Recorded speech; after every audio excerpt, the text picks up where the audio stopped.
Franck Ferrand nous parle de son nouveau livre. Vous aimez Au cœur de l'histoire sur Europe 1, alors ce message est pour vous. Parmi les grands récits de l'émission, j'ai choisi mes préférés et j'en ai fait un livre. Des pharaons aux cosmonautes, voici 30 aventures inoubliables des personnages hors du commun. Avec en cadeau, un CD de 4 histoires inédites. Au cœur de l'histoire, aux éditions Flammarion.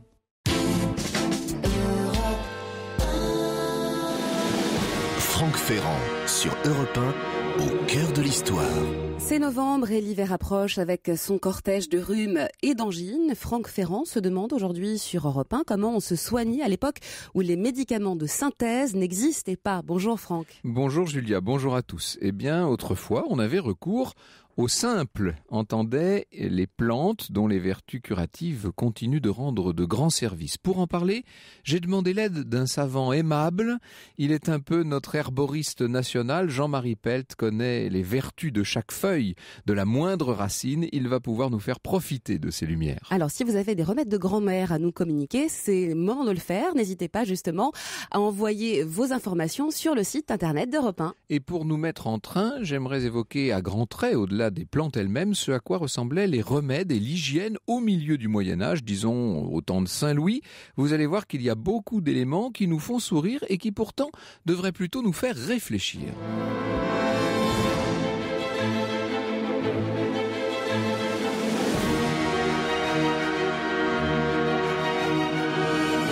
De 13h à 14h sur Europe 1, au cœur de l'histoire.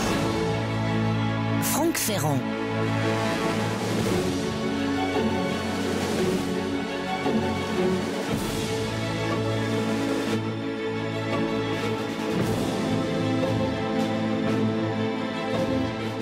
Dans une époque, la nôtre, où les soins du corps et ceux de l'âme sont de plus en plus associés, c'est vrai qu'on prend conscience de l'importance considérable de la psyché dans le processus de guérison, on devrait faire, me semble-t-il, preuve d'indulgence et même d'une certaine humilité envers la façon dont le Moyen-Âge envisageait la santé. Pourtant, nous continuons de sourire, parfois de nous esclaffer devant l'apparente naïveté de nos ancêtres qui mêlaient constamment, c'est vrai, croyances et empirisme, pharmacopée et astrologie, remèdes plus ou moins folkloriques et incantations, prières, rituels magiques. Au XIIe siècle, l'opération délicate et très douloureuse de réduction d'une fracture requérait un mélange de poudre de gingembre et de cannelle, de récitation de paternoster et de fumigation d'encens.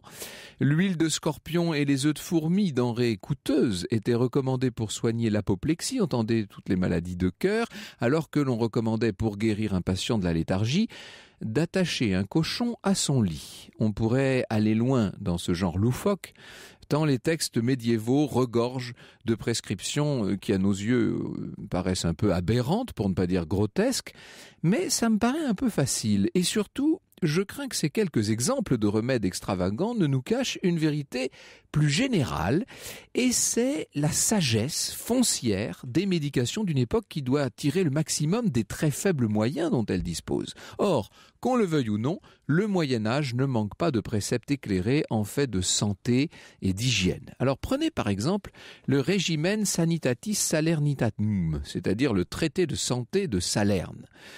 Ça a été rédigé au milieu du XIe siècle, publié nettement plus tard.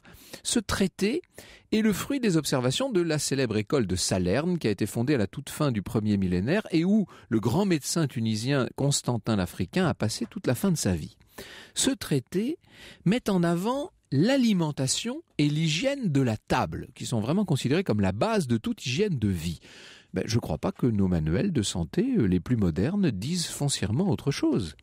Céréales, légumes, produits laitiers, poissons, viande, vin, cervoise, tout y est détaillé avec des indications empiriques de bon sens. Alors à propos du vin par exemple, on y apprend que le jus de raisin non fermenté est diurétique, que le vin blanc doux est nourrissant mais qu'il donne mal à la tête, que le vin rouge enivre plus vite que le vin blanc, etc. Ce qui nous frappe aujourd'hui dans ces constatations et surtout dans ces recommandations médiévales, c'est le mélange inextricable de justesse et de préjugés. C'est vrai qu'il y a un peu des deux, il y a à boire et à manger si j'ose dire. Prenons l'exemple des viandes. Si j'en crois le traité de Salerne, la chair de bœuf ferait grossir. Celle du cochon de lait est nuisible, celle du lièvre est astringente, celle du veau est nourrissante, celle du sanglier desséchante. Il est dit que la chair des oiseaux sauvages convient mieux aux malades que celle des oiseaux de basse-cour, et que, pour ce qui est des volatiles, ceux dont la chair reste blanche à la cuisson sont meilleurs à consommer. Alors je ne suis pas diététicien, il m'est difficile de juger de la pertinence de chacun de ces préceptes, mais si vous avez un avis éclairé, j'ai envie de dire que c'est le moment de nous l'envoyer. Julia vous l'a dit, voilà, vous nous mettez des messages par Internet et je m'en ferai évidemment l'écho. Au reste, le traité de Salerne ne s'en tient pas aux aliments. Il recommande de se laver et notamment ils disent que le traité dit que le matin il faut se laver à l'eau fraîche. Il faut commencer la journée par des exercices d'étirement, se peigner soigneusement les cheveux et se nettoyer les dents. Il faut manger à intervalles réguliers mais toujours en quantité raisonnable, couper la journée par une sieste pas trop longue, les bains chauds sont recommandés à condition de ne pas durer trop longtemps, surtout en plein été, et d'une manière générale, il y a des recommandations pour chaque saison. Il faut se purger et se saigner au printemps, être chaste et actif en été, s'adonner au plaisir plutôt et à l'exercice en automne, et s'alimenter davantage et se reposer en hiver. Avec tout ça, c'est du bon sens finalement. Cette hygiène du corps s'accompagne évidemment d'une hygiène de l'esprit. C'est fondamental à l'époque. L'école de Salerne recommande à nos ancêtres de rester gais et vifs, de rire autant que possible, d'écouter de la musique douce chaque fois qu'ils le peuvent, de fuir les querelles et les pensées noires, de se garder de la gourmandise et des plaisirs lascifs. Les conseils vont plus loin, je cite, « Soyez confiants dans le bonheur, dédaignez les ennuis, ne soyez ni envieux ni irascibles, ne vous laissez pas aller à de bas propos, soyez maître de vos gestes, agissez franchement et en pleine lumière. » Ça ressemble à de la morale religieuse. Or, la conclusion du paragraphe se veut plutôt d'ordre hygiénique. Ainsi conclut le traité, vous vivrez une longue vie. Moi, je trouve tout ça plutôt sain et vertueux. On devrait le réimprimer finalement, ce régimen. Il serait utile à l'usage de nos contemporains. L'histoire sur Europe 1, c'est avec Franck Ferrand.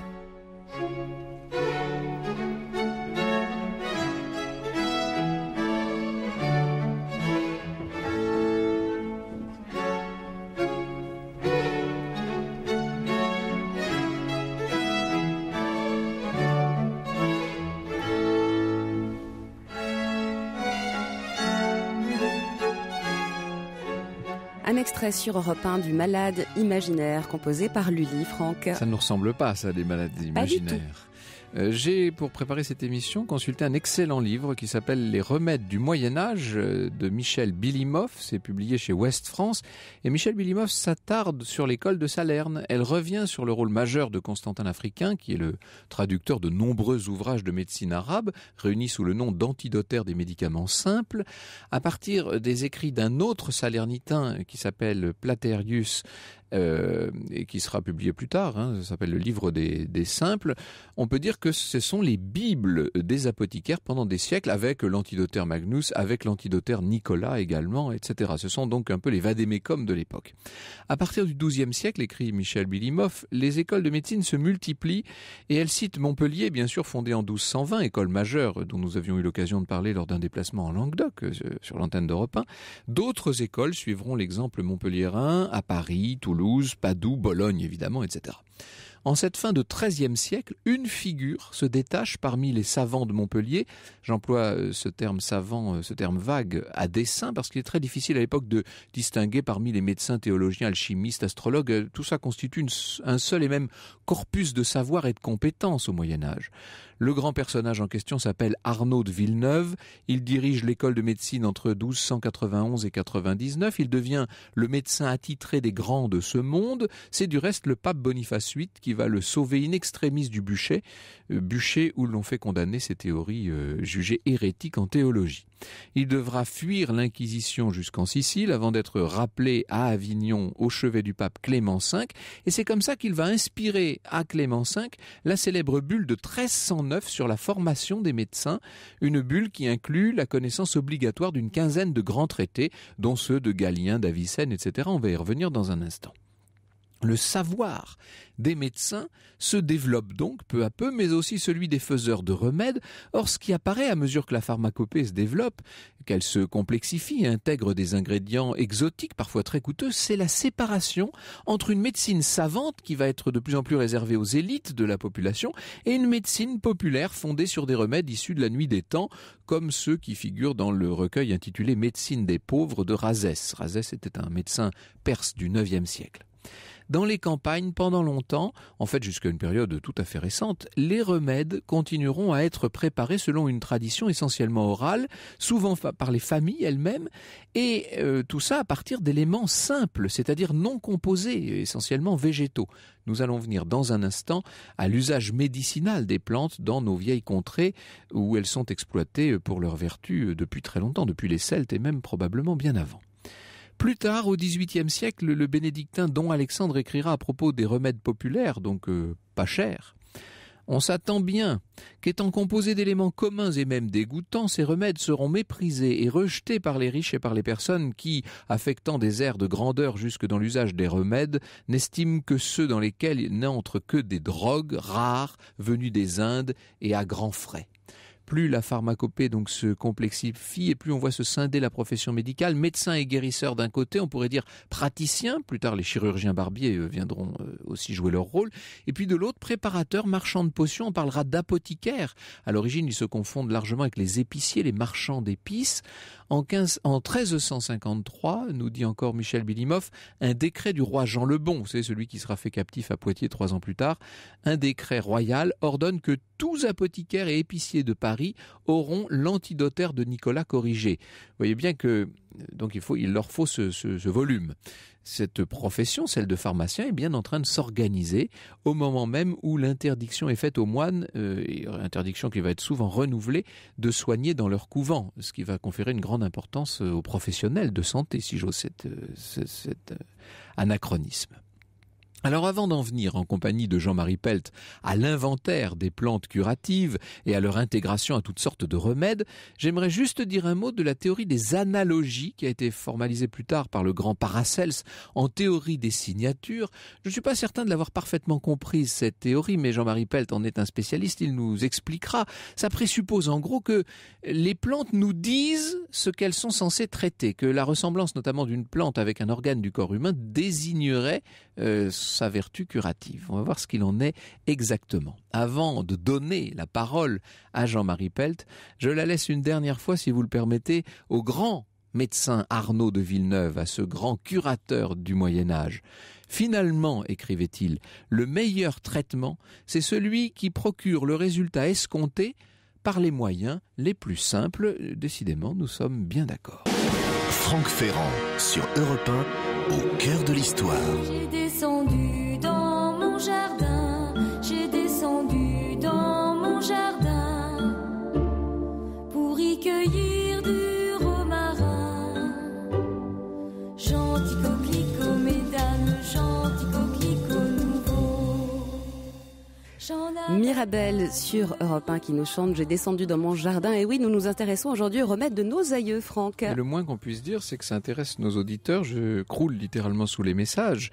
Jean nous dit qu'il est ravi qu'on réhabilite enfin le Moyen-Âge et son sens de l'hygiène, peut-être oublié par la suite, entre parenthèses. Mens sana in corpore sano, on pourrait le résumer ainsi, nous dit-il. Un esprit sain dans un corps sain.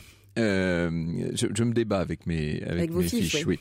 Céline nous dit qu'elle est naturopathe et que finalement les prescriptions de l'école de Salerne pourraient être quasiment reprises telles quelles aujourd'hui. Alors je précise quand même que dans le petit exposé que j'en ai fait, j'ai fait un tri moi et je n'ai gardé évidemment que ce qui était le plus audible aujourd'hui et le plus moderne peut-être aussi.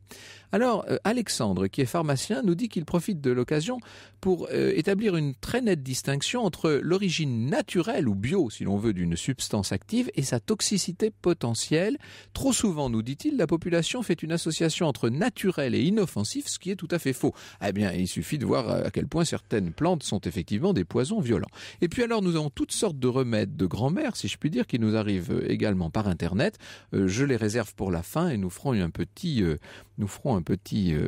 florilège en compagnie de Jean-Marie Pelt de ce qui est bon à boire et et à utiliser par ces temps de frimas et donc de maladies rampantes. Bonjour Jean-Marie Pelt. Bonjour. Merci beaucoup d'être des nôtres. Alors, vous les connaissez, vous, parfaitement, c'est simple. Revenons, je l'ai fait très rapidement tout à l'heure, revenons sur l'étymologie. Pourquoi parle-t-on de simple ? Mais parce que à l'époque, les simples, c'était des plantes médicinales. Et par opposition aux combinaisons complexes que l'on faisait, parce que on avait tendance pendant très longtemps à chercher la panacée, c'est-à-dire le médicament qui soigne tout.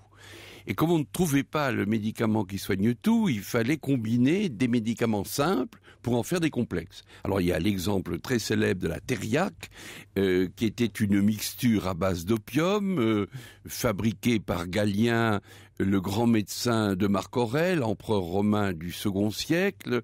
Et cette thériaque contenait de l'opium, mais on y ajoutait tout un tas d'ingrédients pour en faire le médicament qui allait tout guérir.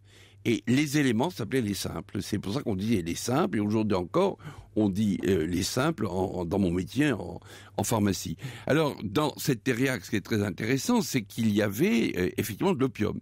Et que l'opium, on le connaissait depuis très longtemps. Très longtemps, si on remonte 2000 ans avant Jésus-Christ, l'opium est déjà présent dans le fameux Code d'Hammurabi, où ce célèbre roi de Mésopotamie... Gravé dans le basalte. Absolument, tout à fait, a indiqué quelles étaient les règles et quelles étaient aussi les règles en matière de médecine et de thérapeutique.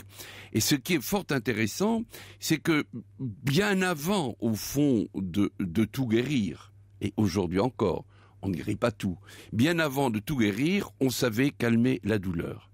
Et la première grande victoire en matière de thérapeutique, ça a été effectivement l'introduction de l'opium. On m'a demandé il n'y a pas longtemps... Notamment dans le cas d'opérations qui avaient lieu forcément à chaud. À chaud. On m'a demandé il n'y a pas longtemps, selon vous, je suis botaniste, quelle est la plante la plus importante dans l'histoire de l'humanité ? J'ai pas dit le blé, parce que j'aurais pu dire le riz ou le blé. Oui, qui sont et si j'étais en Amérique, j'aurais dit le maïs. Mais par contre, dans le domaine de la thérapeutique, l'opium est vraiment central. C'est lui qui nous donne la morphine, dont sont dérivés tous les morphiniques qu'on utilise aujourd'hui encore dans le traitement de la douleur et qu'on utilise de plus en plus, parce que j'appartiens à une génération de pharmaciens qui disaient la morphine, il faut vraiment la distribuer le plus chichement possible. Et on laissait mourir les gens dans des douleurs épouvantables, et ça a été une révolution récente, très importante, lorsqu'on a pris en compte la douleur. C'est les Anglais qui ont commencé. Et aujourd'hui, l'opium avec sa morphine et les dérivés de la morphine reste le grand médicament de la douleur. Il a au moins 4000 ans. Alors, puisque vous êtes remonté justement 4000 ans en arrière au code de Hammurabi et à Babylone, quelles sont dans les grandes civilisations celles qui étaient particulièrement avancées en matière médicale ? Quand je dis médical, c'est entre guillemets, évidemment. Alors, il faut faire ici une distinction subtile entre les cultures non occidentales et la culture occidentale. La culture occidentale nous vient pour l'essentiel sur le plan des connaissances et du savoir des Grecs. Et les Grecs, les médecins grecs avaient une connaissance... Donc Hippocrate, etc. Absolument, avaient une connaissance déjà très approfondie d'un grand nombre de plantes médicinales, souvent très toxiques, comme l'a dit mon collègue pharmacien. Voilà. Et elles sont encore restées aujourd'hui dans notre pharmacopée. Alors, parmi ces plantes-là, il y en a qui sont quand même bien connues. Il y avait l'opium, nous venons de dire, la jusquiame aussi, qui était une plante qu'on faisait brûler devant la fameuse Pythie de Delphes, ce qui lui donnait toutes sortes d'élucubrations qui étaient considérées comme des Ça lui donnait l'inspiration. Oui. En tout cas, ça lui donnait l'inspiration. Plante très toxique et très importante. Il y avait le datura aussi, la mandragore.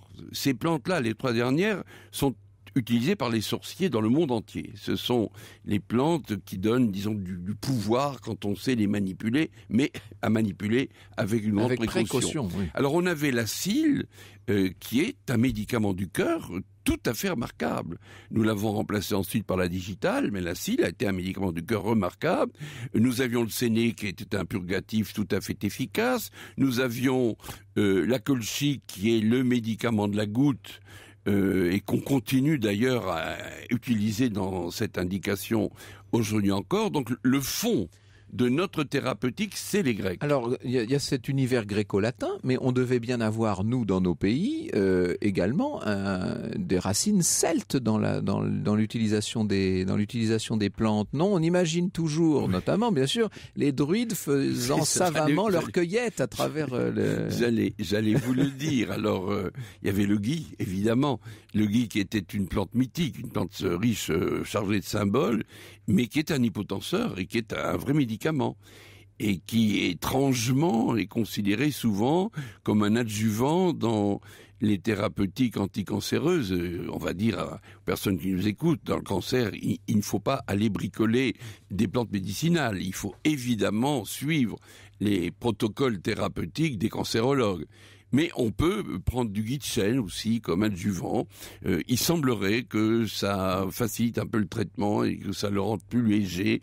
C'est ce qu'on fait en tout cas beaucoup en Allemagne et en Suisse. Alors, chose promise, chose due, dans un instant, nous en venons à l'exploration de cette théorie des signatures particulièrement mystérieuses.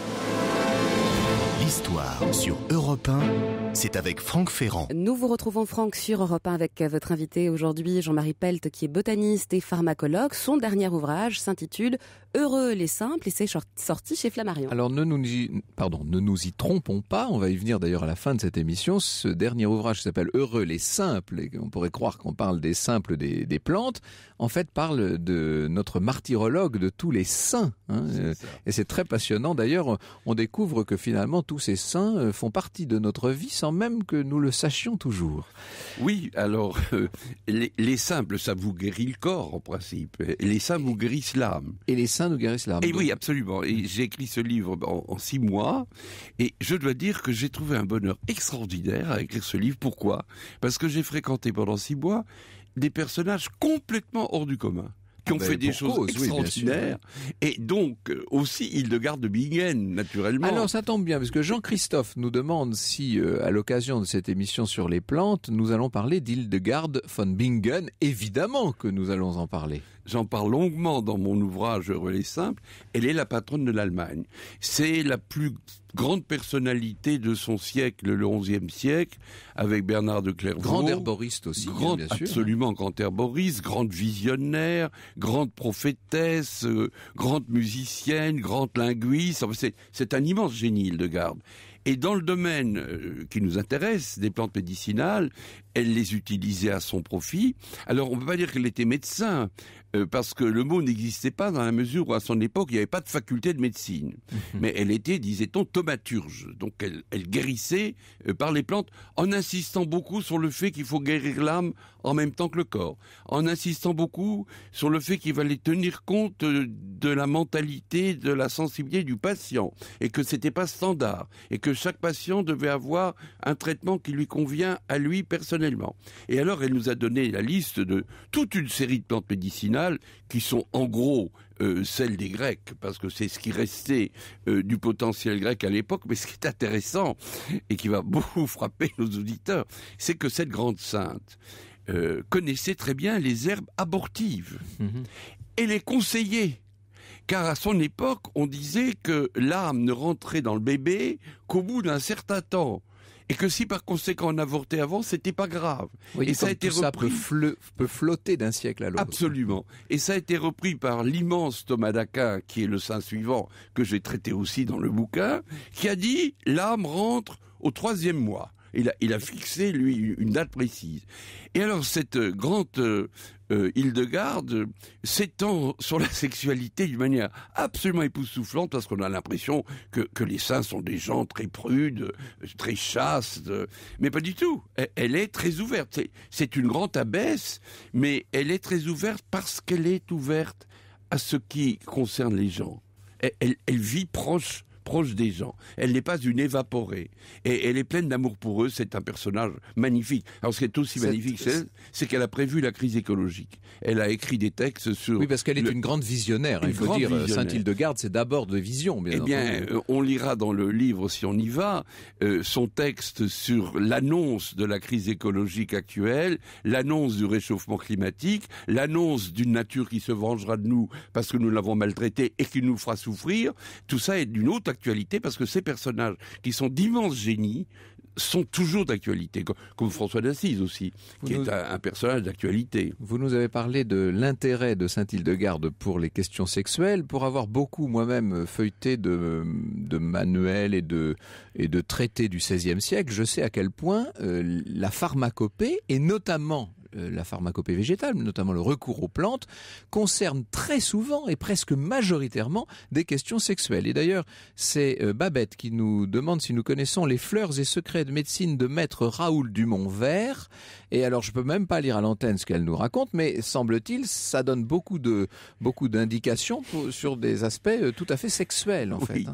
On a beaucoup utilisé les plantes dans ce registre. Oui, c'était le souci de verdir les ardeurs. C'est ça. Alors, Hildegarde, pour revenir, parlait de virilité. Quand on était en pleine forme, c'est qu'on avait de la virilité. C'est la force, hein, oui. C'était la force, absolument. Latin. Et c'était une force masculine, en fait, qu'elle partageait, elle aussi. Et alors, on avait des listes de plantes qui étaient censées augmenter la virilité. Enfin, on y croyait fort, ce qui est très important. C'est comme les aphrodisiaques actuellement. C'est un domaine qui reste très flou, qui fait la fortune, évidemment, des sex shops, mais dont les effets ne sont pas toujours sûrs et sont souvent surestimés. Ce fameux effet placebo dont on nous rebat les oreilles n'est jamais finalement que la part de foi qui entre dans le remède. Bien sûr. Et cette part, elle était extrême autrefois. Extrême, je pense. Oui. Extrême. Ils avaient tout à fait le sentiment qu'il fallait ajouter à la matérialité du remède une force qui venait par des incantations, par des prières, par des mouvements qui s'apparenteraient aujourd'hui à ce qu'on appelle la sorcellerie et qui chargeaient le médicament. Et ceci est très très net dans les peuples dits premiers, auxquels on a consacré un musée il n'y a pas très longtemps, où la force du verbe a une importance considérable. Les chamans en particulier fonctionnent comme ça dans toutes les sociétés. Vous avez rencontré un certain nombre de ces grands guérisseurs, hein, que ce soit au Bénin ou dans d'autres civilisations traditionnelles. Vous êtes allé à la rencontre de ces sorciers, entre guillemets. J'en ai rencontré un qui était le plus grand médecin vaudou du Bénin, mais que j'ai du mal à rencontrer. Il a fallu que je passe par l'intermédiaire d'un très grand spécialiste du vaudou. J'ai passé une journée avec lui. Il m'a montré les plantes qu'il utilisait. Bon, c'était très extraordinaire. Moi, j'avais mon agrégation de pharmacie dans ma poche. Enfin, il fallait bien que je constate qu'il en savait plus que moi. Donc, je me suis dit, il faut que j'essaie de savoir si celles que je connais, s'il les connaît aussi. Et si on est d'accord sur leurs indications thérapeutiques. Alors, je lui ai montré le datura dans la brousse, il y en avait plein. Il m'a dit, oui, c'est la plante qui rend fou. Et je vais te montrer celle qui guérit les fous. Et il me montre le Revolfia, qui guérit les fous, qui est la première plante qu'on a utilisée chez nous à partir de 1952-53, dont les substances actives étaient en effet efficaces contre la schizophrénie. Et il me dit, c'était en 71, il me dit, tu vois, cette plante, mon grand-père l'utilisait beaucoup pour guérir les fous. Et nous n'avions aucun médicament, nous, occidentaux, aucun médicament pour guérir les schizophrènes. On les enfermait à la salpêtrière dans des conditions évidemment effroyables. Et donc, il en savait plus que nous. Bon, ça a été pareil pour l'aloès. Donc, moi, je vantais les propriétés laxatives. Il m'a dit non, c'est bon pour la peau et pour les blessures. Donc il avait anticipé sur toute la cosmétologie actuelle qui part sur l'aloès, mais depuis très très peu de temps, et ainsi de suite. Mais la suite de l'histoire est extraordinaire. Alors après, Monsieur Verger, donc l'ethnologue, était avec moi, lui dit...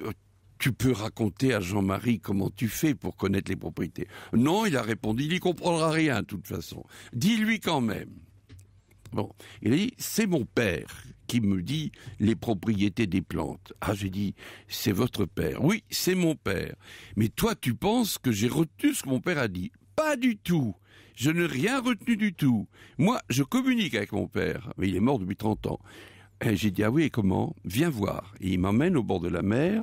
Alors j'ai compris tout de suite, je voyais une plante rampante qui ressemble à un liseron, qui s'appelle un Ipoméa. Et je savais que cette plante était utilisée par les chamans du Mexique, comme une plante que nous baptiserions, nous, hallucinogène. Alors il s'accroupit, il prend les graines, il frotte. Il dit, tu vois, quand je mange ça, je vois ce qui fait trembler la mer. Et puis je vois mon père, et puis on cause, et on décide tous les deux la plante que je vais donner à mon malade. Voilà, j'ai pas besoin de retenir, j'ai pas besoin de vos livres, vos bibliothèques, tout ça ne me sert absolument à rien. Moi, c'est un peu comme s'il y avait instinctivement dans la mémoire, alors dans une forme de mémoire humaine, le sens de ce qui est bon et de ce qui l'est moins. Oui. Nous répondons à cette question, si vous le voulez bien, Jean-Marie Pelt, dans un instant. Franck Ferrand, sur Europe 1, au cœur de l'histoire. Nous sommes toujours sur Europe 1 en compagnie de Jean-Marie Pelt, le grand spécialiste des plantes et de l'herboristerie, Franck. Jean-Marie Pelt qui impressionne Elena Morna, qui vient d'entrer dans ce studio, et il lui répond, mais vous avez tort, je suis simple. Comme le bouc. Je suis simple comme le bouc. Nous étions en train de poser une question, Jean-Marie Pelt.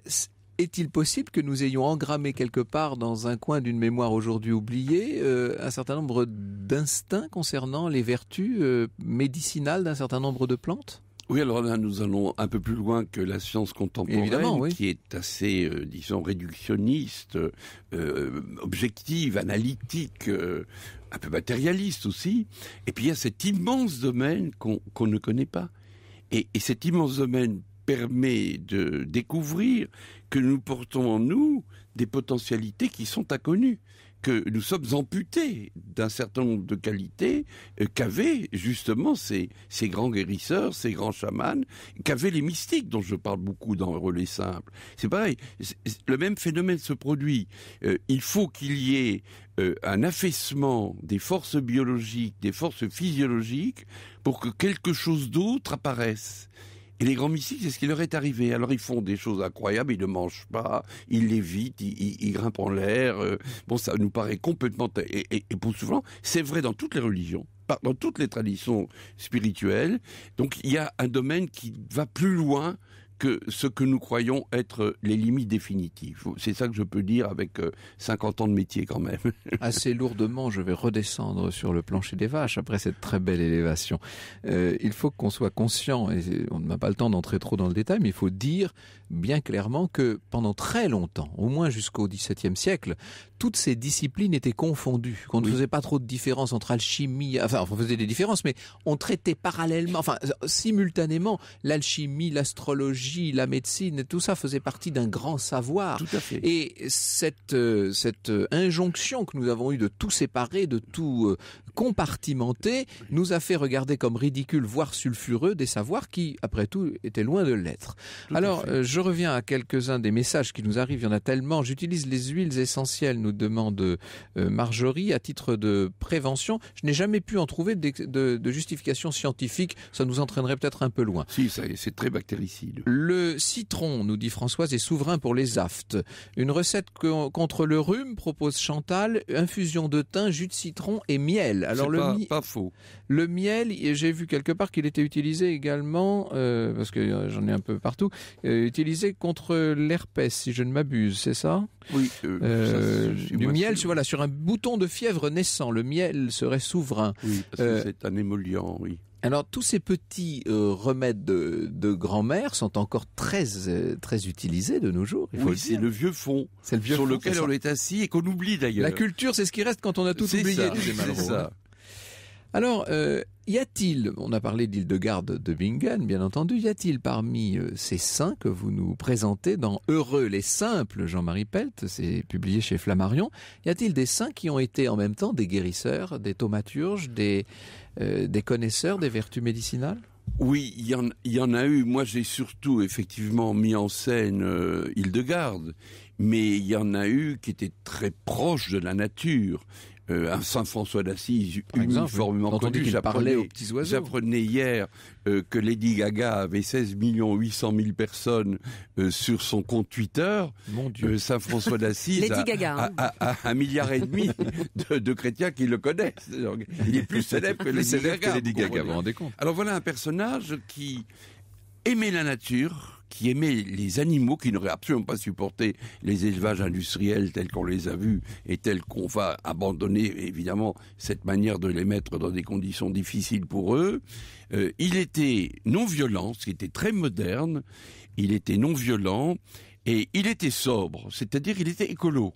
Donc j'ai illustré son propos en montrant que c'est un personnage très moderne et écolo. Mais j'en ai un autre dont on dira un mot rapidement. C'est mon deuxième grand-père, c'est Robert Schuman, qui a été président du Conseil, donc le chef de l'exécutif en France sous la 4e République, sûr, oui. et qui a fondé l'Europe, qui est le père de l'Europe. Alors, il était j'étais très proche de lui, j'étais un jeune étudiant, je m'occupais des jeunes de son mouvement politique, et j'ai vu ici un personnage qui aimait énormément la nature, énormément, mais qui en même temps était doux, pas mou, doux, qui était très simple, qui éteignait les lampes dans son ministère et à Matignon quand les autres les laissaient allumer, qui prenait le bus parce qu'il voulait voir les gens, pas parce qu'il y avait des caméras, qui était simple.